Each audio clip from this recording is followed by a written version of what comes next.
Konnichiwa, minasan.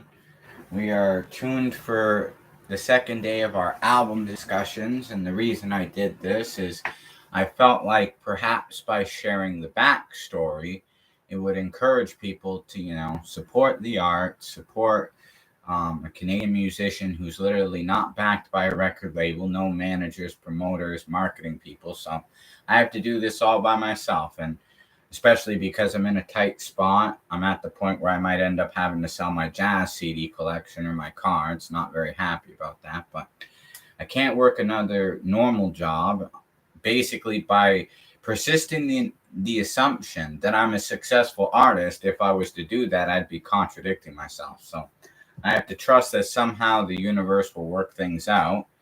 And I felt like maybe if people understood just how much hard work actually went into making these albums, it would motivate them to take some action and support it. Now, the links are below in the description of this live video, especially after the broadcast. If you check out the album Nail Gun, that's it right there. The cover was actually animated and designed by a Chinese children's book cover designer. So very cool. I'm very proud of that cover just because it's animated, right? And I really love anime and Japanese music, so it's very cool. I couldn't find a Japanese animator at the time, but I was like, you know what? She does good work. I'll use that for the cover because she was really good at drawing pictures books, and it was a similar style to animation, I thought. So we'll use that. So yeah, the second album will be Nail Gun, and like we did yesterday when we discussed my debut album Impulse, which was released in 2019. Nail Gun was released actually the same day a year later because they both came out on September 12th. One was 2020. Impulse came out 2019, and the one that came out 2020, of course, is Nail Gun. Now, Nail Gun was a really good album to make.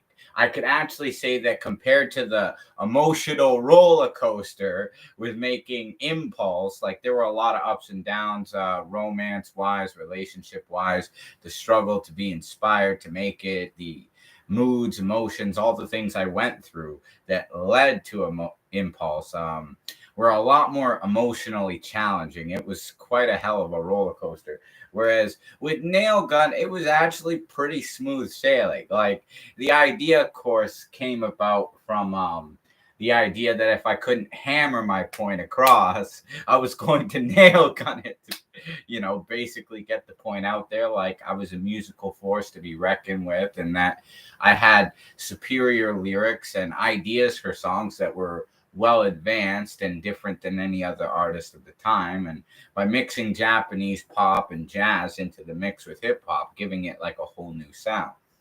Now, there were a lot of cool things about this record. What I will also say is the title was inspired by an episode of Dragon Ball Z Abridged. I was watching it on YouTube. It's very funny. Like, I love the original Dragon Ball Z, obviously. I used to watch it as a kid. But watching the Abridged, it was kind of funny to see, like, the more intense comedic version of it.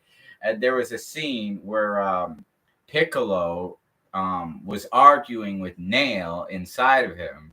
And they were talking about, like, the special beam cannon, like, trying to come up with new techniques for like new names for techniques, because at first Piccolo was making fun of the idea that Vegeta's new attack was called Big Bang, right?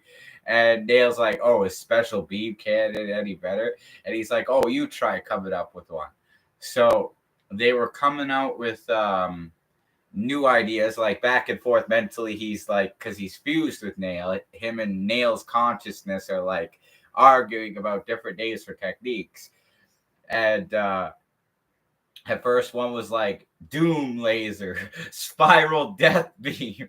And then Nail suggested instead of special beam cannon, because it's kind of like a nail shape, Nail Gun. And then like Piccolo's like, shit, that's good. Because that's really clever. It's so funny because the idea of that too was like, because it's like a nail, like he's like, oh shit, like a nail gun's pretty powerful. You get shot with a nail gun, it's gonna nail it right into it. Like that would hurt. Like, and he's like, shit, that's good. And when I was watching that, I was like, that actually would be a sick name for an album, like just nail gun, like really powerful. It just nails the point right across, right? So I was like, yeah, that's gonna be the second title of my next album, right? So that's how that came about.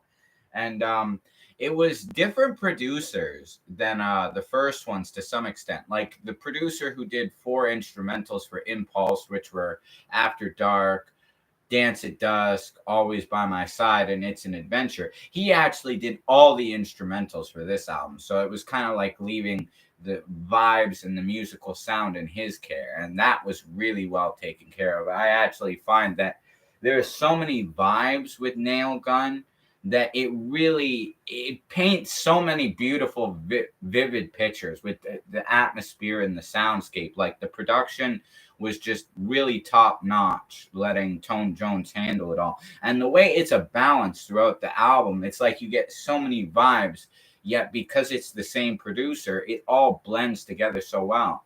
And actually, I got the idea of that because I was reading an article where somebody was talking about how a lot of the earlier hip hop albums were all handled by one producer, which focused like a solid sound and vision for the entire record.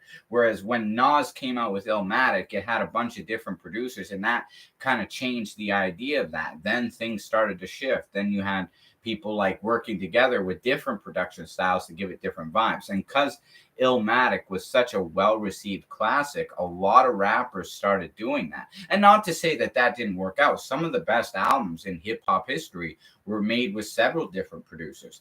But what they were saying is, you look at Dr. Dre's The Chronic, that album was entirely produced by him and maybe a few co-producers, but the entire musical landscape was left in his care. Same as like NWA albums, and even earlier Ice Cube albums were all handled by like the Bomb Squad, which was Public Enemy's production team, right? So the idea came about, I should really channel like a focused energy with this album and capture the vibe of a consistent sound. So that was kind of the backstory with like why Tone Jones did all the instrumentation. Very good producer. He has a website. Go check him out if you're an aspiring rapper. You'll definitely get some nice beats from him. He's actually doing a lot of the instrumentation for the new album I'm working on, other than 4 tracks produced by myself. Now, with Nail Gun 2, I went to a completely different studio. And the exciting thing is I kind of went back to my roots, because when I first started rapping, I was in high school, Cathedral High School, and there was a studio there that I had heard about that one of the tech teachers, Mr. McMillan, and the music teacher, Mr. Walker, used. And I'd always heard about it, but they said unless you had something really seriously prepared, the chances of you getting in there to actually use it were like slim to none, right? And Mr. McMillan had actually done some production like quite a ways back. He had worked with some very big artists, so he didn't want to mess around if it wasn't serious. But I thought, you know what? I have nothing to lose by trying to ask him. I don't really have the means to go back and make another album like Impulse, because Impulse costs a lot of money to make. Whereas Nail Gun was a lot more cost effective, because I got several of the beats for this record for free. In fact, I could actually say 1, 2,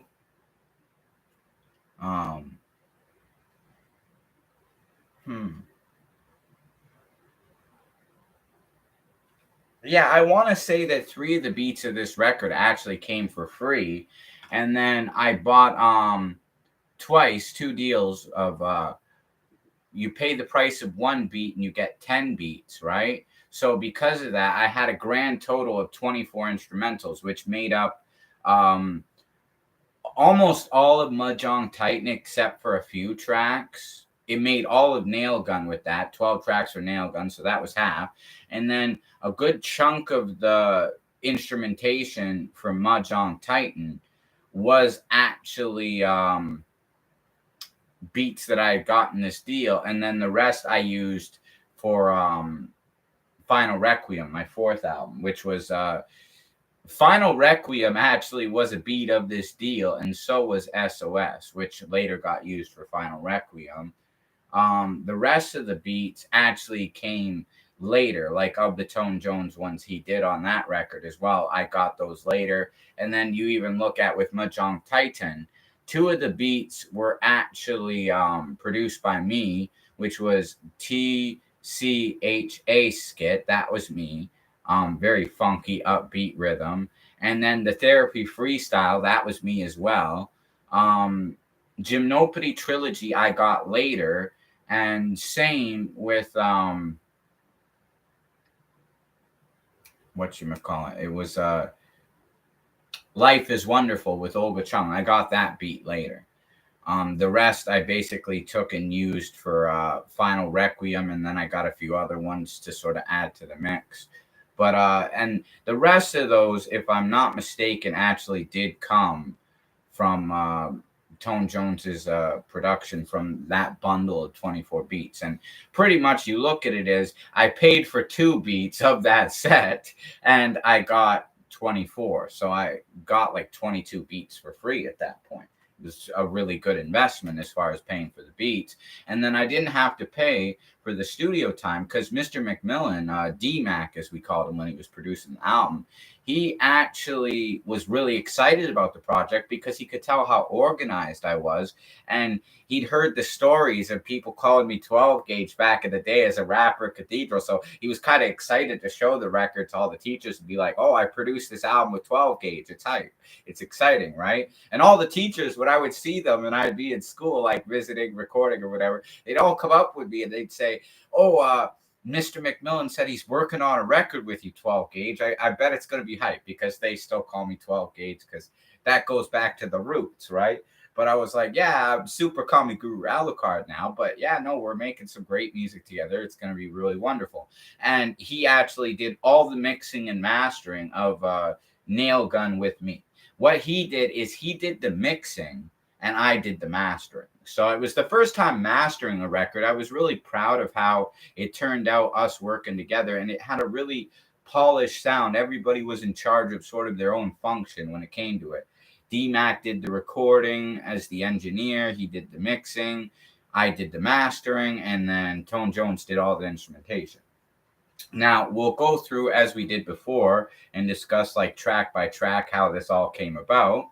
The first track on the record was SKGA, which sort of is like every superhero needs a theme song. That was kind of like my theme song of the record. And the reason I split up my name into the acronym of SKGA is because I wanted to do that for TuneCore when I released my debut album. But they wouldn't let me break apart the name and turn it into an acronym. They said no acronyms. And I was like, oh, come on, man. There's mad rappers who have acronyms. Like even Noriega called himself Nore, right? So I was like, that's bogus, but whatever. So I just was like, well, I'm not changing the name. That name really is the embodiment of everything. So I called it Super Kami Guru Alucard as the artist name. But I was like, well, to shorten it so people would remember it easier, it wouldn't be a big thing to try and remember that whole big name. They could just call me SKGA for short if they knew the acronym was presented to them. So that was the idea behind that. The beat was actually the first beat I got of Tone Jones for it.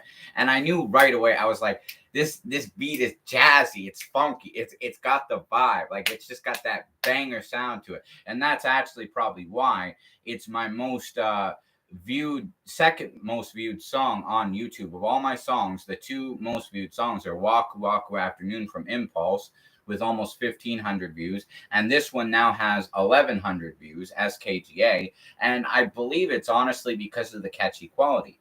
Like the scratching with that gave me the vibe of like, okay, Super Kami Guru Alucard don't play, and then the one and only SKGA. Because I used those lines in the verses too, and I was like, okay, we're gonna reinterpret that and make that the chorus too, like the scratching old school vibe.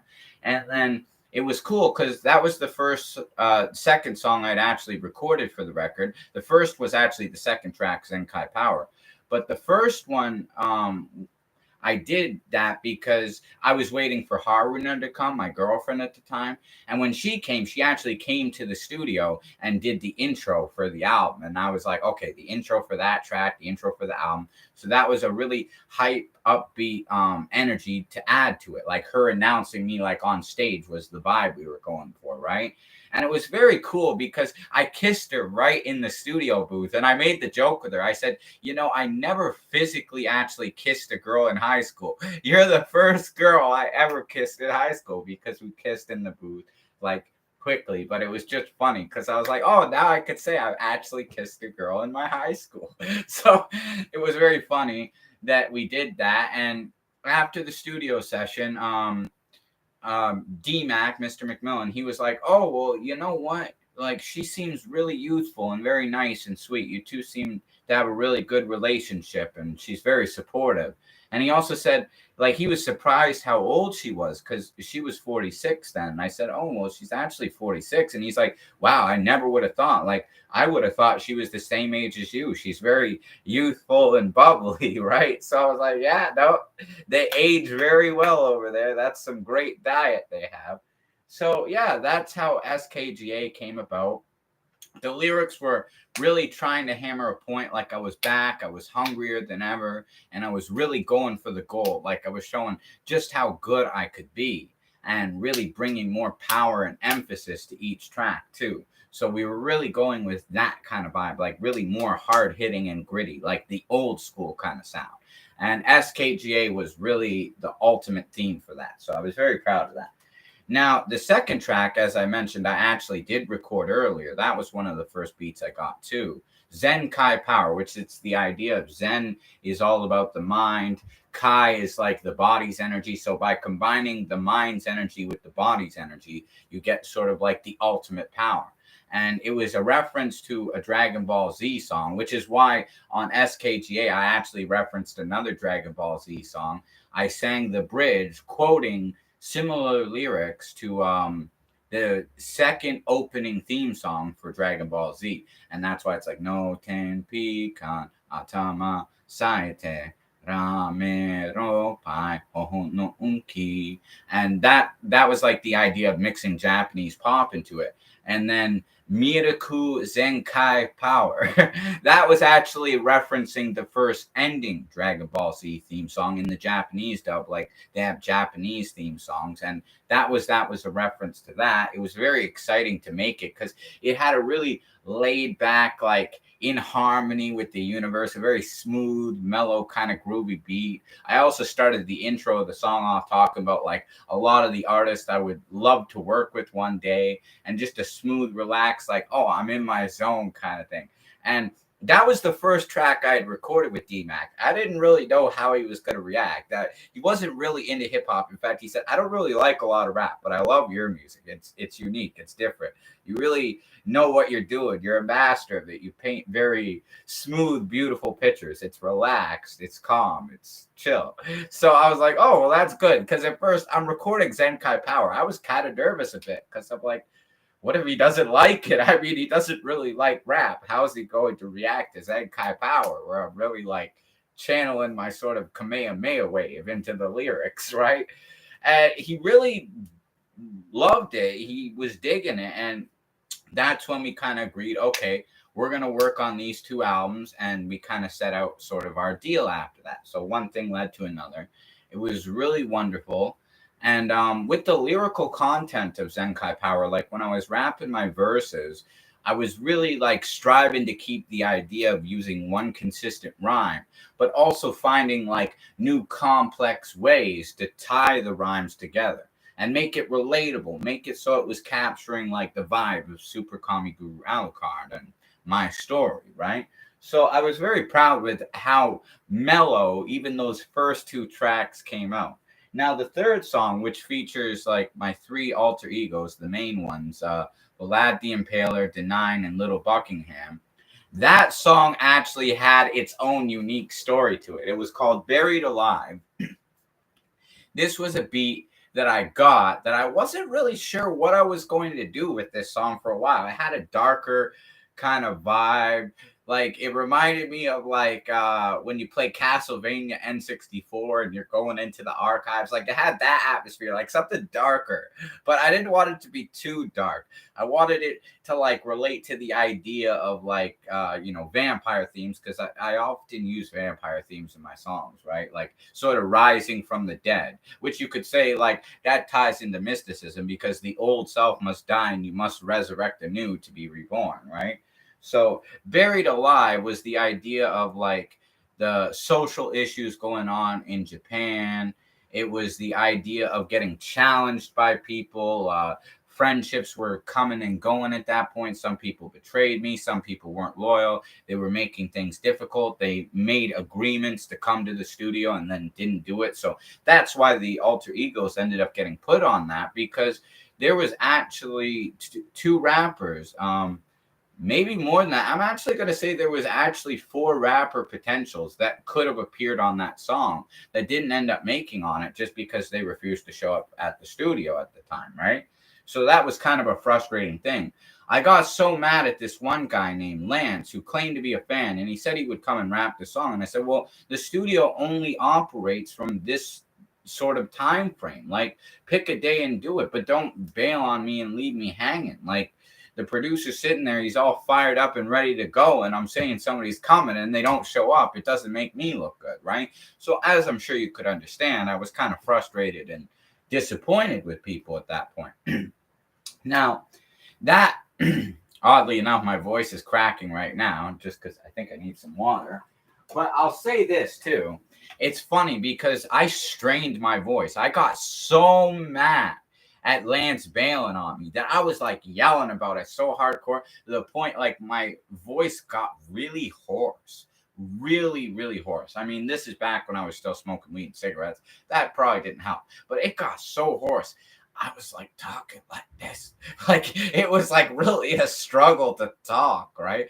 But oddly enough, through the trial and the tribulation, it actually worked out very well for that song. There was a feeling of frustration, desperation, like really struggle embedded in that song because it was a struggle to record it. Even doing the alter ego voices, they sounded like the alter egos, but at the same time, it was helpful because they didn't sound as much like me. Like they really sounded more like the characters because I couldn't rap with my normal voice. And even when I was trying to rap as normal as I could, you could hear the hoarseness, the struggle, the realness. And well, the realness is a very important quality in hip hop music, as Cormega, the great MC, would say. So you could really hear and feel the realness of the struggle in that song. So Buried Alive was a very powerful song because of the realism in it. And I'm still very proud of that, especially because it was such a struggle to record that song. Probably the hardest song on the record to record just because my voice was so hoarse at the time. Like to even make it sound as good as it did, I was like popping lozenges after another just to even keep my voice consistent enough that I could rap. So the next track, Tasogure Shinkei Shukan, which means nervous habits, and Tasogure means twilight. That was inspired because I really love the idea of that word. I'd referenced it a lot in Impulse, and I wanted to make a song about that. Plus, there was a song by a really wonderful Japanese pop singer. I'll show you her album. I mentioned it before. Takako Mamiya's Love Trip, one of my favorite Japanese albums. In fact, Takako Mamiya was actually a huge influence on a lot of my records, especially the earlier ones. And you'll hear me mention more about her having influences on other songs on this record. But this album in particular, she referenced a lot. Like, she had a lot of inspiration because I love that album. I even gave the album, like a burnt copy of it, to D-Mack, Mr. McMillan, to listen to. And he loved it. In fact, he's like, can I keep this? Like, it's a burnt copy. You don't need this, right? I'm like, no, keep it. It's for you. I just wanted you to get a vibe of like Japanese music and why I want to mix it into the hip hop. I also lent him Jay-Z's Reasonable Doubt, one of my favorite hip hop albums. He gave that back because he's like, there were some things I liked, but he sounded angry and pissed off the whole time. So he wasn't really like that big on that, but he loved the Japanese record. He ended up keeping that, Takako Mamiya's Love Trip, oddly enough. But she has a song, second last song on the record of Love Trip, Tasogare wa Ginpaku no. And that means Twilight has a silver lining.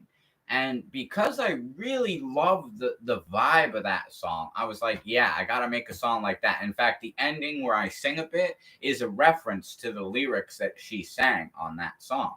The vibe of the chorus is like that old school, are you ready? Are you ready? Because you're nervous, you're on edge, you got nervous habits. The beat, even the producer agreed. He's like, this really is a funky, like nervous kind of da da da da da da. Like it's always on edge. Like to even keep up with the tempo of the beat, it's like you gotta like be rapping on your tippy toes, kind of thing.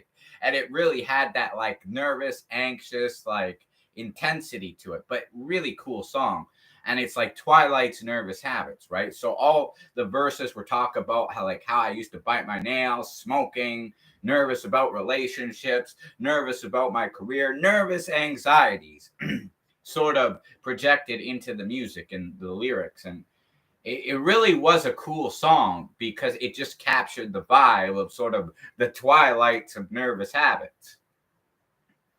And like I said, especially singing that little bit of Takako's lyrics at the end of it really gave it kind of like that smooth, like, okay, Twilight has nervous habits, but there's always a silver lining to that. You could use those nervous, edgy moments for your benefit in some cases.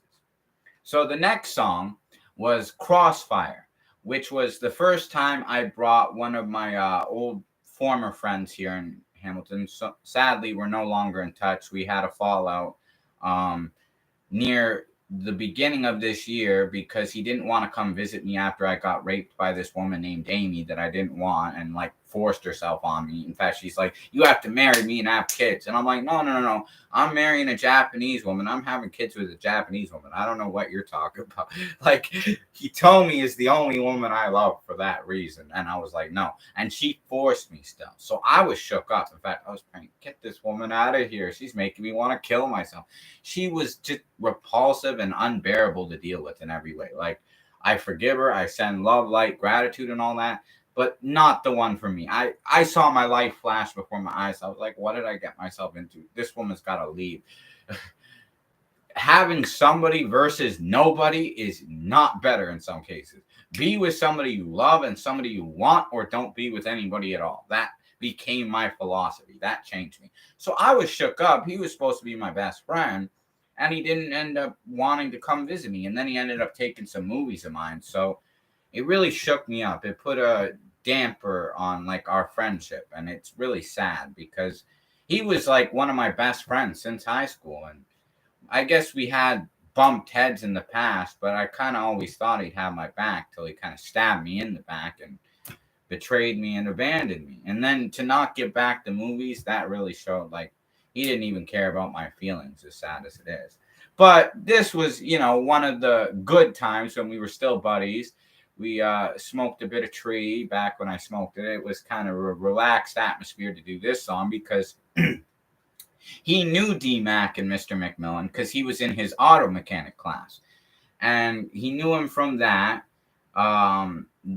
He was like, oh, I remember you. Like, it's kind of funny to see you here rapping, right? So I wrote the lyrics for him because Tony could never write lyrics. He didn't have sort of the ability or the skill to do that. But I noticed if he knew a song or he knew the lyrics to a song, he could rap it because he would often tell me new rap songs when we were hanging out back in the day in high school. He'd be like, oh, do you hear this Cypress Hill song or this Tupac song? And he says, da da da da. And he would rap it to me, like part of it, right? I was like, oh shit, you give this guy some lyrics, he could rap them. He might not know how to write them, but he could rap them, right? So I wrote the verse. I was like, oh, come on, Tony, you could totally do it. I'll give you some lyrics, just spit it. And he was one of the only people who showed up for the recording of this album. Other than me, Haruna, and him, nobody else actually came to the studio. Oddly enough, there were more people on the record, but they were far away. They recorded their parts and sent them to me. But he did show up. It was actually a good time. We kind of rapped back and forth. He did the first verse. I did the second verse. I kind of talked in between. He did the intro, rapped. I did the bridge, rapped. Then we had like a conversation similar to like Carlito's Way, because the beat was called Carlito's Way too, which inspired some ideas. And then Crossfire, the title itself, actually was inspired from my favorite Stevie Ray Vaughan song. That's where that title came from. And then, yeah, like people getting caught in the crossfire and people acting crazy, Hamilton becoming more rougher, people getting shot and stabbed and all this crazy stuff nowadays. So I was like, yeah, people getting caught in the crossfire, man. It's getting crazier. And it reminded me of that scene from Carlito's Way where Carlito is talking to his friend Pichaka. And I was like, oh, it's like that scene. Like, we'll have that kind of conversation. And then we go back in for the third verse after that. And we rap kind of 8 bars back to back, right? And then it ends with sly as foxes. And it was really cool, right? And it was so funny because his phone dinged in the middle of recording his verse. And I was like, oh, man, it dinged. But it dinged right at the part where he says, $10 a gram. So it sounded like a cash register, like a sale. Like if you like had a notification for sales and it was like ding, like you got a sale, $10 a gram, ding. Like, so we kept that because I was like, oh, that actually sounds like they got a sale. So it was very funny. The irony, that was kind of the happy accident of that recording. And then yeah, that song turned out really good. And then with Lyrical Intermission, the next one, which it's funny because even Mr. McMillan asked me, he said, if it's an intermission, you're rapping so much. How is it really an intermission? Because I was like, well, it's a song that's just pure lyrics, like pure bars. There's no consistent like theme to it. Like there's no summary, there's no chorus. It's just a break just to digest some crazy rapid lyrics about just the power of super comic guru Alucard. So it's a lyrical intermission. Like take a break from any sort of deep concepts of the album. Just get fired with non-stop rapid nail gun fire and delivery, right? So that was the idea of that. I'll never forget this too. It was so funny when I got up to do the intro to that song before I started actually rapping. And like I asked him too, because I was cursing a bit in this song. I said, is that okay if I curse? Like I know we're at a school and I'm trying to tone it down, but there's kind of like an ironic joke of why I'm cursing in some cases. And he's like, you know what? You don't even curse as much as the average rapper, so yeah, who cares? It's fine. He didn't even care. He was just rolling with it. He was along for the ride, the adventure at that point, right? So yeah, he was mad cool to work with. But yeah, I stepped up to do the intro, and I was talking about other rappers selling out and all this stuff. And he like messaged me, like, well, he like talked to me through the intercom, like I had the headphones on, and he communicated from the other room where he was doing the mixing because they were separate, like rooms, right? And we would talk to each other. Like I would talk through the mic, he'd hear me. He would communicate through like an intercom button, and he'd say, like, Chris, you know you're probably gonna piss off a lot of rappers with what you say in the intro. And I'm like, yeah, but sir, am I not right? Isn't that true that they do that they shouldn't do that, and they're doing that? He's like, yeah, you know what? Yeah, fuck it, you're right. And he just let me do it. He didn't even care. He just needed that confirmation that I knew what I was saying. And that's why I explained. I'm like, I get it, but shouldn't I say it? Isn't it true? And he's like, yeah, you know what? Yeah, shit, fuck it. You're right. Let's go. He didn't even care after that. And yeah, it was just that really intense, hard-hitting, rapid-fire delivery after the intro right to the end. And it builds, like with momentum. It's like it goes up. It goes down, it goes up, it goes down. It's like you're riding the waves of the lyrics throughout it. The next track that we did, I brought back Olga from Impulse because we were still on good terms. I became really good friends with Olga and Reiko after making Impulse, so we always stayed in touch. That's why they've appeared on so many of my albums, because we're really good friends and I love working with them. They always come up with what I love about Olga, and this is what makes her really great. Like when she did Still Daydreaming and even Jedi, I didn't know what she was going to come up with. I didn't really have an idea. I would just give her the title. I would say, okay, I'm going to rap something like this, and the beat sounds like this. And it's like, what could you come up with that like would relate to this, right? And she would always just come up with these magical, like beautiful lyrics that would just capture the vibe. And like, just her own inspiration and intuition as an artist is just wonderful and incredible. Like, that's what I'll say, because I didn't know she was going to make a chorus that sounded like that. But I just knew, well, you know what? I don't know what I could even write for that chorus, but I'm like, Olga could come up with something good for that. I trusted her because of how well she did with Jenna. I didn't know what to come up with that, but she came up with it so good in Chinese. I was like, okay, let's get her singing English on this one. But for the bridge, we'll get her to sing in Chinese, right? And then it was funny because I was watching Radio Free Roscoe at the time, which inspired me to be an artist, and it inspired a lot of ideas from the album. Even references of that were in Buried Alive, right? Radio Free Roscoe was a very big influence on me as a kid. So one of the kids in the show, Travis, who was the DJ Smog, he came from Hong Kong, and he told Ray once, like one of the other characters, that the Chinese war cry was bo bo bo bo. So I was like, oh, I should throw that in there, like, because there was like a break when she's singing before she sings again, and I was like, oh, I could throw that in there, and it'll sound like hype, like I'm cheering her on, like hiya hiya, right? So I was like, bo bo bo bo, hey yo. So that's how that came about. And the lyrics were really just in that, state of flowing crazy lyrics, keeping it smooth, consistent, but vibing with it, like living the dream, just, doing my best, bringing that positive energy. And the way it had a really retro 80s kind of vibe to the beat too made it sound really beautiful. And it was cool too, because that was another one that was one of the first 4 beats I got for free. So that one turned out really beautiful. So as you could see, like 3 beats from this album, I didn't even pay a nickel for. I just got them for free because Tone Jones liked what I did on Impulse. What was great about the next song, D's Cheeseburgers, we really experimented with this one. That's why we had bagpipes in the background sounds, like fiddles. The idea of D's Cheeseburgers was a song that I had made back in high school. It was an idea that really rooted back when I was in Cathedral. All the teachers used to tell me, oh, I love that cheeseburger song you made, 12 gauge, D's Cheeseburgers, right? And I got that idea from a Marlon and Sean Wayans movie, like Don't Be a Menace in South Central While Drinking Juice with Your Boys in the Hood, right? And there was this kind of crackhead character that would come up and be like, I got these cheeseburgers, man. And it was so funny because the way he said it, like, it had such a flow and a rhythm to it. I was like, yo, I should make a song like that. And I took his sample, right? And I like was doing scratching on the turntables when I did like the rough mix in high school using a program, like just scratching around with the sample. Like, I got these cheeseburgers, man. I got these cheeseburgers, man.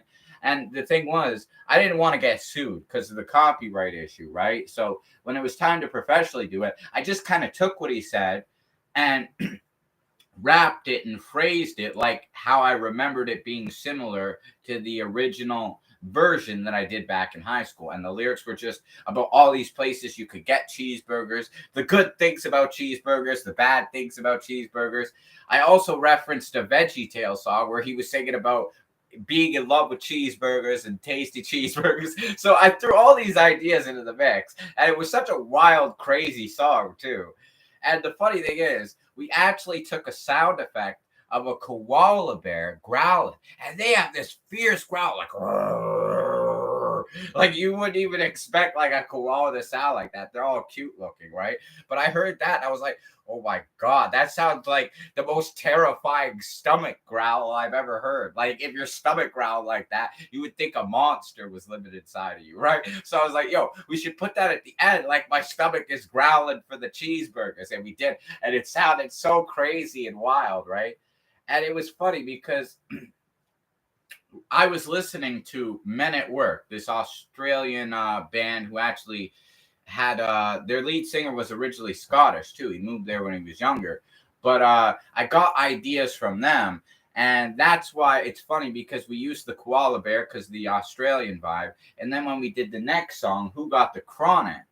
the female rapper who was featured on that was Honeybee Sweet, and she was an Australian female rapper, right? So I was like, oh, I should reference like the Down Under song by Men at Work. Like, what's it like down under? You getting baked, you getting high? I talked to her about this. We had like the conversation before we made the song, right? So I was like, oh, I should ask her, you know, how what's it like getting high in Australia, right? Because the song's about who got the chronic. The chronic is the reference to the Dr. Dre album of it being like really good, strong weed, right? So, and that was based on a song I did back in high school with one of my Jamaican friends and rappers. We called him Captain Hook or Little Bimbo, and we made that original song. A lot of people loved it. So I was like, oh, we got to bring that vibe back. Since we're going back to Cathedral, the origin of my roots, we got to resurrect some of those ideas, improvise them, make them kind of cool, but and more modern with the time, but you know, make them pro, get the ideas fully in synchronization, right? So we did this song. She recorded her parts first. I added the chorus, and then the bridge I actually sang in Japanese, which was a reference to another Takako Mamiya song, Mayonaka no Joku, which is a midnight joke, and that's where the Japanese bridge comes in, like sort of that midnight melancholy. Like the idea to me was sometimes you might be sitting awake at night, you might be smoking weed, but you'll be thinking kind of melancholic about like life and how things were. And that was kind of the vibe and the atmosphere I was in at the time, right? So that's what inspired that idea. And then at the end, I actually recorded a clip because obviously it was a Catholic high school. I couldn't smoke the bong right in the studio, right? But I recorded a clip where I was smoking the bong. And I was like relating that it was this like weed I was growing at the time, and it was very strong, that it was wonderful, and I was coughing, and it was just good shit, right? So we used that at the end of the song, and Mr. McMillan said it actually does sound really real because you're using like the real sound of it, and it doesn't sound exaggerated like in your face, but in the background it actually sounds like no, you were just chilling there smoking a bong. So it really worked out well in that sense to capture the vibe. Now I don't smoke marijuana anymore, but I can look back on those times as, hey, they inspired some very interesting song ideas. So that was Who Got the Chronic, track number 9. The next track was kind of a more Rick James inspired song, Funky Tonight. And we spelled it like tonight, which Mr. McMillan D-Mack loved because it was kind of a new sort of vibe of saying it and spelling it, but in a different way, right? And that song was really an inspiration of how would Rick James phrase like kind of like a funky song like with hip hop. And the vibe was really cool with this because it had a psychedelic vibe where part of the synthesizer would go like through the speakers, right? So we were kind of like that tripping, like it's coming in through one side of the headphones through the other, like back and forth. And then we added some horns and strings to kind of give it more of that like polished Rick James sound. And I was rapping about all sorts of things, like the getting funky tonight in Japan, getting funky tonight like with the girl you like, things like that. Because there was a girl I really liked at the time for a long time, and I actually referenced her in it because I thought she liked me. Sadly, things didn't work out, but everything happens for a reason. But that's why, too, at certain points, I was talking about going to Fiji, and I rapped about like some of my Japanese friends, and in the beginning verse I'm talking about like having a funky night with Haruna because she was my girlfriend at the time, and that was like the upbeat atmosphere of that song. Now with My Angel, the next track, that actually was fully about Haruna at the time. It was the idea of, even though she's far away, she always lifts my spirits. Her love motivates me, inspires me, and empowers me. You could look at it as Hitomi-chan is now the new angel, Boku no Angeresu. I apologize for the train coming. It literally couldn't show up after I finished my broadcasting, apparently. But if you'll bear with me, we are almost done the discussion of this album, and hopefully the train won't take too long. But yeah, My Angel was my next collaboration with Reiko because, like I said, we became really good friends.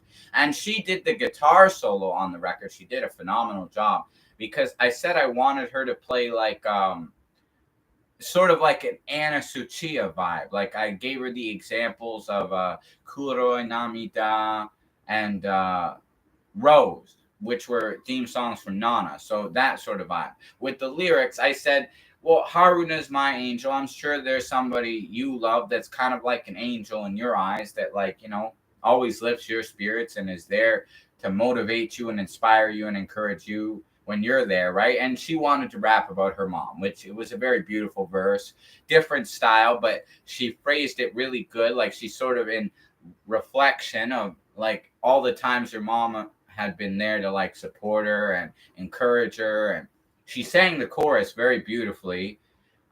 She plays the guitar solo, and then I come in with this bridge where I'm singing in Japanese about like sort of my experience, and then Reiko comes back in the end to finish off the chorus one last time. And yeah, the song itself turned out really beautiful. I'm very proud of that song because it really has a beautiful romantic quality to it. Like when you love somebody, you can always kind of see the brighter or lighter side of life, even in hard times. And that was the idea of My Angel. As I said, Hitomi Chan would be the new angel, the more powerful guardian angel on Jeresu. So that, but I look at it as at the time though, when Haruna loved me and things were good between us, which I hold nothing against her. I mean, I wish the best for her. I'm sad that things turned out the way they did between me and her own situation, but hopefully she's happy now and things are better. I wish her the best. Same with Ayane, right? But yeah, she was my angel at the time. I guess people come into your lives and they go, but you upgrade. You get better angels. Guardian angels come later, and that's why Hitomi-chan's the best angel of all because she's always been there right since the beginning of Impulse till even now. And with the final track, this one had a really futuristic vibe. So I was like, okay, this is the album's anthem. This is Nail Gun. Like I came up with the chorus. I wrote the verses. The hook was inspired by a song by the Police because they said sending out an SOS. And I thought, oh, yeah, like the SOS Brigade, the record label, the band that I made with the jazz quartet, like the idea of the SOS Brigade, it was kind of a prevalent factor because we sort of had everybody in the SOS Brigade on that record. Like you really could look at it as it was a real life version of the SOS Brigade featured throughout this record, Nail Gun, and even as far as Mahjong Titan and all the way to Final Requiem, we had ideas of that constantly popping up because that's the record label that I independently own and released all these albums under. So yeah, with Nail Gun, it was a really wonderful experience to make this song because Mr. McMillan even gave me ideas like, oh, you should do this, and we'll double it up. We'll make it more hype in certain cases. So we did that. The cool thing is, as I mentioned before, I am good friends with the three girls of Baby Metal back when they were around. That's why I have their autograph. And that was a birthday gift. But for a Christmas gift, they asked me what I want when all three of the original members were still together. So I said, I want to get you on a song, even if it's a small part, like just an intro. Can the three of you just record something together I could use for the intro of this song, Nail Gun? So they did, because we'd all often talked about the fox god and the idea of it because it was very cool. The kitsune sort of mythology was very interesting to me. I'm wearing my Shinigami shirt today, as you could tell. Japanese people would understand reading that, what it means. God of death. But a kitsune is like a mystical fox god, right? So they recorded in synchronization with the three of them together. And this was actually one of the last times they recorded together before Yui left the group and they broke up or went on hiatus. Maybe one day they'll get back together, God willing. But they recorded Only the Fox God Knows.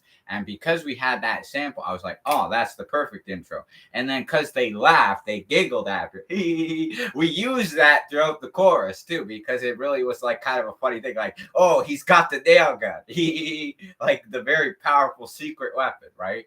And then Reiko, because she did so good with the guitar solo on My Angel, I was like, oh, I should get Reiko to play like a keyboard solo just to end off Nail Gun and sort of bring it to the end. And I told her exactly like the vibe I wanted her to go with, because I gave her that Tesogure wa Ginpaku no song by Takako Mamiya. And I said, you see how the keyboard riff's kind of like dun dun dun dun dun dun dun dun dun dun dun dun dun.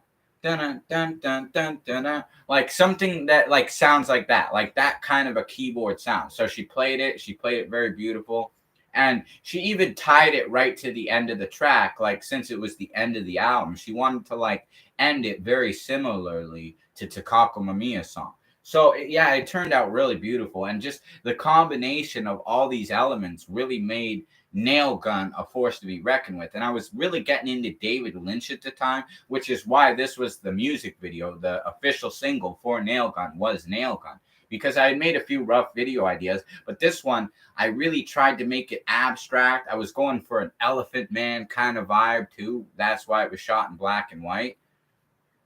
But there was the idea of kind of making it like David Lynch style when I did the music video. And that's why it's got like these very abstract ideas where you're only seeing like a limited perception or view. And that's why I was wearing the shirt too. The shirt I was wearing in the video says, I don't have an attitude problem. You have a perception problem, because it's like your attitude of the video could be determined as, oh, you can't see his head in certain shots, or part of him gets cut off. That's just your perception of it. It doesn't get cut off. It's still there. I'm fully intact. Your perception is you're only seeing a certain limited glimpse, but that's life. That's how the universe itself operates. And Neville Goddard and a lot of mysticism would agree that your perception of how you see things isn't like the full picture of it. You're only getting a limited glimpse. So that was the idea of its abstract appearance. And that actually became one of my most popular songs and music videos. It's got over 600 views, so it's not as high up as SKGA, but I'm sure if more people buy the album and support it and view and stream it as a result of after making this video, we could definitely get it up there. And that's why I decided to make these videos. We'll do it every day. We'll talk about all the different songs, the experience of making the record. To summarize too, Nail Gun was probably the most fun album to make. It was the most enjoyable. Everything flowed smoothly. Everybody was perfectly where they needed to be on that album as far as guests. Even though there were some difficulties, some people were supposed to be on it that didn't show up. It's all good, because the way I look at it, I feel like, no, you know what? The greater good of that is if those people didn't show up, they just weren't meant to be a part of it. They might have made it not the classic that it was if they did show up. And the people who were there are what really brought the magic, because every character who was there was like the important character in the story that was best suited to be there. And every track, everybody was right in their element, whether it was Olga, whether it was OG Loke Dog, Reiko, Honeybee Sweet, Harvina, the three alter egos. Everybody was there the way they needed to be. Even the three girls Baby Metal with their little intro chant, right? And the cool thing about this record too, I will say, is I actually have the only official pressed copy of it, because TuneCore stopped doing physical distribution after I got the copy of that record. Nobody else could ever get a physical copy of that after that. And that bothered me. In fact, TuneCore, if you're ever watching this, bring back physical distribution, because it sucks for an artist when you cannot even get a professionally pressed copy of your own work. And it's not about like just having the physical copy to sell either. It's, think about it like this. If an artist painted something, wouldn't they want to have that painting displayed where they could always look at it? Like, sure, it might go into an art gallery, but they could always go to the art gallery and see it. They want that physical display to be proud of their work, their art. And that's what I really strongly dislike. I almost said hate. I very much strongly dislike that TuneCore stopped doing that. And But on the bright side, this is the only professional pressed copy of Nail Gun. So I'm becoming a bigger star. I'm becoming more famous. I'm becoming more successful. This is worth so much more money because it's the only copy in existence. Now, with Impulse, I don't know how many physical copies are out there, but if I was to try and guess, other than the copy I have, there's probably only one or two other ones in existence. So they're very rare as well. And then all the other albums after, that's when they cut off physical distribution. Kind of stupid they did that, but there is no physical copies of it. I hope they bring that back one day. In fact, TuneCore, bring them back. Honestly, bring them back. I want a copy of Mudjong Titan, Final Requiem, and all my other physical albums, professionally pressed, because that in itself, as an artist, is a proud accomplishment. So that would be the only thing I would say as far as constructive criticism to TuneCore with the release and everything. But yeah, overall though, that album was definitely the most enjoyable record of my whole career to make. Everything went really well. It was great having Tone Jones make such great beats for it, instrumentals. D-Mack did a really great job mixing it. He was really into the spirit, which hyped you up. You felt excited to be in the studio and killing it. And then all the other guests, I'm so proud of you. I mean, I look at it like this. Me and Tony had a fallout. I no longer talk to Harmona. We had a fallout. But I'm very proud of you, and I love you both for the great jobs you did on Nail Gun. And I'm so grateful that you were a part of it. Like, I'm sorry that we no longer speak, that we had our issues, but I forgive you, and I love you for the great job you did. And I'm very proud of the job you did, both with Tony, OG Loke Dog, and Harmona. And of course, everybody else who was a part of it. I mean, the alter egos I really can't count because they were myself. Well, I'm proud of myself, I guess. Yeah. The other entities within the great job. But to Olga, Reiko, and Honeybee Sweet, and the three girls in Baby Metal too. You all did a wonderful job. Like, thank you so much for being a part of that record. And I just hope that after making this video, sharing the story of this, and really getting into the spirit of how it was to make such a great, phenomenal record, that it will motivate and inspire people to support the artist, and buy the record. Listen to them on YouTube, stream them more, help an artist out. Because if you do that, it not only helps me dig myself out of the hole that I'm currently in, but it also gives me the necessary means to keep making more good music to give to you as the world. And it is a service. You do give it to the world because you want the world to love it, but you always got to be true to yourself. And what I can say is I'm very proud of all the music I made, but Nail Gun is definitely the same way Impulse, because it's the first album. It's like your first child. That will always have a special place in my heart, despite the emotional ups and downs making it. Nail Gun was the most beautiful, sort of peaceful state as far as making a record. And I will never forget, like, the times and the experiences I had with everybody making it. And I'm grateful that I got to make it. I'm sure that the universe gave me this musical talent, this intelligence, because it wants me to become the most successful artist I can be. So that's why I share this story with you, just so that you all, as the audience, could get an understanding of what it really was like to make the record, to see the beauty of the music, and to understand, like, it's not always easy for artists who aren't backed by a major record label or managers or promoters or marketing people to get the finances to do it. With Nail Gun, I got really lucky. All the things just kind of fell into place, and it was pretty much, other than mastering and paying for like 2 beats, I really lucked out with that record. I didn't pay much at all. But I'm very proud of that record because everything was just very well balanced and in a very beautiful sort of state for most of the record. I'd say the most difficult track really on the record was making Buried Alive. And I would say the most fun track of all of them was probably making, and all the tracks were great on Nail Gun, but honestly, I'd say making the self-titled track, Nail Gun, and SKGA were definitely my 2 favorites to make. And Zenkai Power, too, just because it was the first time I was working with D-Mack and Mr. McMillan. So I'm very grateful for the experience. Anyways, that's where I will end today's album discussion. I hope you all enjoyed it. Please, if you haven't already, subscribe, check out the videos, like them, share them, buy the albums. The links are below in the description section.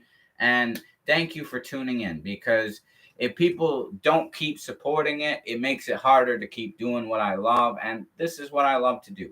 I don't always make the most money off it, but I'd rather do this than a normal job because it's what I love. And I wouldn't be happy unless I had the ability to always make music. That's where my heart is. My heart is with Hitomi, Japan, Chihara, and making music. Those are the things I love most, to summarize. So, arigatou gozaimasu, minasan. Hope you all have a wonderful day. Super Kami Guru Alucard. Peace out.